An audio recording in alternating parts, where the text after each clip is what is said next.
क्या कभी सोचा है कि हमारा शरीर हर पल अपनी सेहत के बारे में छोटे छोटे सुराग देता रहता है। इन सुरागों को पढ़ने और समझने का विज्ञान ही है क्लिनिकल पैथोलॉजी। ये एक ऐसी दुनिया है जहां लैब के अंदर हमारे शरीर की अंदरूनी कहानियों को डिकोड किया जाता है। तो सवाल ये उठता है कि खून की बस एक बूंद या एक साधारण से यूरिन सैंपल में आखिर कौन से राज छिपे हो सकते हैं। क्लिनिकल पैथोलॉजी आप कह सकते हैं एक तरह की जासूसी है, जिसमें शरीर के दिए छोटे छोटे क्लूज को पकड़कर बड़ी बड़ी बीमारियों का पता लगाया जाता है। तो चलिए इस जासूसी के काम को थोड़ा और करीब से समझते हैं। देखिए, क्लिनिकल पैथोलॉजी मेडिकल साइंस की वो खास ब्रांच है जो खून, यूरिन जैसे बॉडी फ्लूइड्स का लैब में एनालिसिस करके किसी बीमारी की जड़ तक पहुंचती है। ये वो साइंस है जो शरीर के छिपे हुए सुरागों से मेडिकल मिस्ट्रीज को सॉल्व करती है। हमारी इस पड़ताल का पहला पड़ाव है यूरिन एनालिसिस।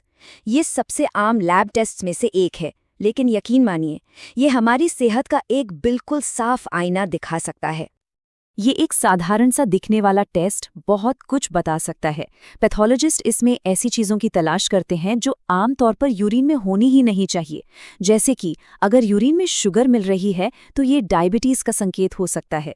इसी तरह यह हमारी किडनी से लेकर लिवर तक की बीमारियों का पता लगाने में मदद करता है। एक बहुत ही ज़रूरी सुराग है प्रोटीन यूरिया। जब 24 घंटे में यूरिन से 150 मिलीग्राम से ज़्यादा प्रोटीन बाहर निकलने लगे तो ये अक्सर किडनी के फिल्टर करने वाली छोटी छोटी यूनिट्स, जिन्हें ग्लोमेरुली कहते हैं, उनमें किसी गड़बड़ी का पहला संकेत होता है। और इसका पता लगाने का तरीका भी बड़ा दिलचस्प है। प्रोटीन के लिए जो रिएजेंट स्ट्रिप टेस्ट होता है वो प्रोटीन एरर ऑफ इंडिकेटर्स नाम के एक सिद्धांत पर काम करता है। अगर आसान भाषा में कहें तो यूरिन में प्रोटीन मौजूद होने पर स्ट्रिप का रंग बदल जाता है, जिससे फौरन पता चल जाता है। अच्छा, अब आते हैं अगले अहम सुराग पर, और वो है ग्लूकोज। जब यूरिन में ग्लूकोज मिलने लगता है तो उसे ग्लाइकोसूरिया कहते हैं। इसका पता लगाने के लिए क्लासिक बेनेडिक्ट टेस्ट जैसे कई टेस्ट इस्तेमाल किए जाते हैं। बेनेडिक्ट टेस्ट का तरीका बड़ा सीधा साधा है। रिएजेंट में यूरिन की कुछ बूंदें मिलाकर उसे उबाला जाता है और फिर ठंडा होने पर रंग में जो बदलाव आता है उसी से नतीजा पता चल जाता है। और यहाँ ये रंग ही पूरी कहानी बताते हैं। अगर घोल का रंग नीला है मतलब नतीजा नेगेटिव है, सब ठीक है। लेकिन जैसे जैसे रंग हरे, पीले, नारंगी से होते हुए ईंट जैसे लाल रंग की तरफ जाता है, वो यूरिन में शुगर की बढ़ती मात्रा का साफ साफ संकेत देता है। तो यूरिन की जांच तो एक हिस्सा था। अब कहानी को और गहराई में ले जाते हैं और खून की जांच की तरफ आते हैं। ब्लड टेस्ट हमें शरीर के ज़रूरी अंगों जैसे कि किडनी और लिवर की सेहत का कहीं ज़्यादा डिटेल्ड एनालिसिस करने में मदद करते हैं। किडनी की सेहत जांचने के लिए एक बहुत ही ज़रूरी टेस्ट है क्रिएटिनिन क्लियरेंस। ये असल में किडनी की फिल्टर करने की रफ्तार को मापता है, जिसे जीएफआर भी कहते हैं। इससे ये पता चलता है कि हमारी किडनी खून से वेस्ट प्रोडक्ट्स को कितनी अच्छी तरह से साफ कर पा रही हैं। अब बात करते हैं लिवर की। जब लिवर को कोई नुकसान पहुंचता है तो अक्सर पीलिया यानी जॉन्डिस हो सकता है। ये पैथोलॉजिस्ट के लिए एक बड़ी पहेली की तरह होता है और इसकी असली वजह जानने की चाबी ब्लड टेस्ट में ही छिपी होती है। देखिए, जॉन्डिस के 3 मुख्य प्रकार होते हैं और सबसे दिलचस्प बात यह है कि खून के साथ साथ यूरिन टेस्ट भी इनके बीच का फर्क बताने में कमाल का काम करते हैं। जैसे एक तरह के जॉन्डिस में यूरिन में बिलीरुबिन नहीं मिलता तो दूसरे में यूरोबिलिनोजिन गायब हो जाता है। ये छोटे छोटे सुराग ही सही डायग्नोसिस तक पहुंचाते हैं। इसके अलावा खून में लिवर एंजाइम का पैटर्न भी एक कहानी कहता है। अगर एएलटी और एएसटी नाम के एंजाइम बहुत ज्यादा बढ़े हुए हैं तो ये सीधा सीधा लिवर के सेल्स को नुकसान पहुंचने का इशारा है। वहीं अगर एएलपी एंजाइम बहुत ज्यादा है तो ये बाइल डक्ट में किसी रुकावट की तरफ संकेत करता है। आइए अब एक केस स्टडी देखते हैं, डायबिटीज का मैनेजमेंट।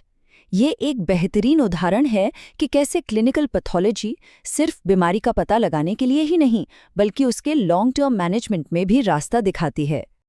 डायबिटीज का पता लगाने के लिए अक्सर ओरल ग्लूकोज टॉलरेंस टेस्ट यानी ओजीजीटी किया जाता है। इसमें व्यक्ति को खाली पेट 75 ग्राम ग्लूकोज का घोल पिलाकर ये चैलेंज दिया जाता है और फिर 2 घंटे बाद ब्लड सैंपल लेकर देखा जाता है कि शरीर इस ग्लूकोज को कैसे हैंडल करता है। पर OGTT तो सिर्फ डायग्नोसिस के लिए है। असली कहानी तो लंबे समय तक ग्लूकोज कंट्रोल की निगरानी की है, और उसके लिए एक अलग टेस्ट होता है, ग्लाइकेटेड हीमोग्लोबिन या HbA1c। ये टेस्ट पिछले 2 से 3 महीनों का एवरेज ब्लड शुगर बताकर पूरी पिक्चर साफ कर देता है।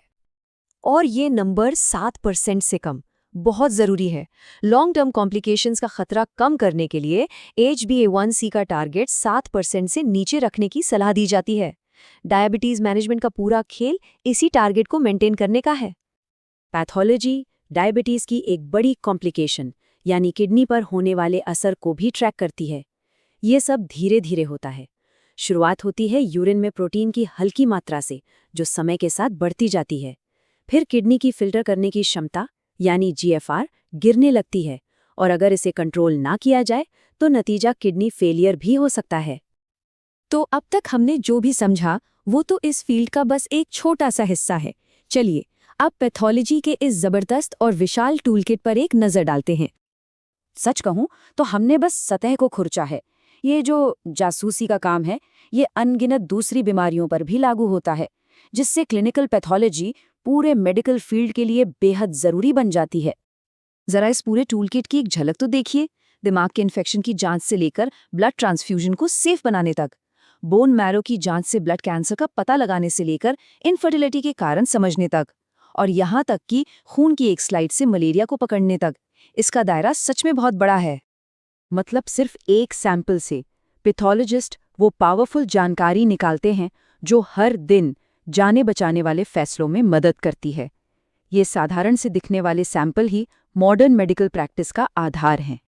तो आखिर में एक सवाल छोड़ जाता हूँ। जैसे जैसे डायग्नोस्टिक टेक्नोलॉजी और भी पावरफुल होती जा रही है, सोचिए भविष्य के लैब टेस्ट हमारे शरीर के और कौन-कौन से गहरे राज उजागर करेंगे।